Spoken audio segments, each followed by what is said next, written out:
baby.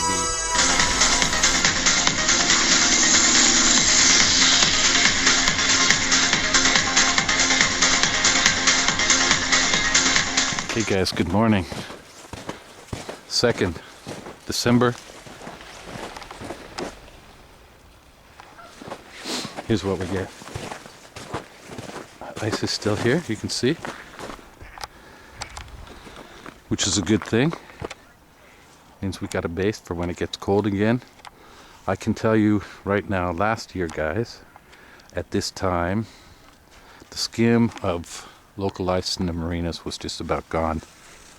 Okay, guys, but this year, different story. Be careful, Zach. You're gonna fall in.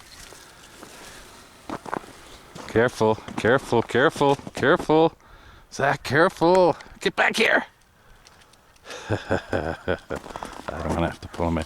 Anyway, yeah, so we're ahead of the game still, guys.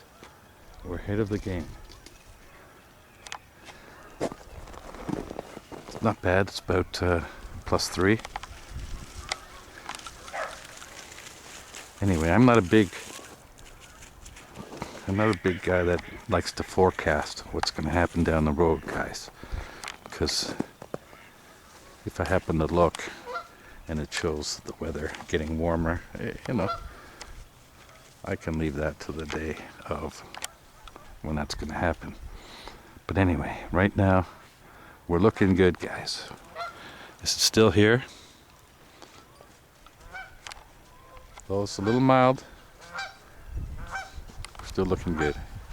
Anyway, we'll talk to you real soon, guys. Here's the important part, guys. It's the runoff. We don't want to see that.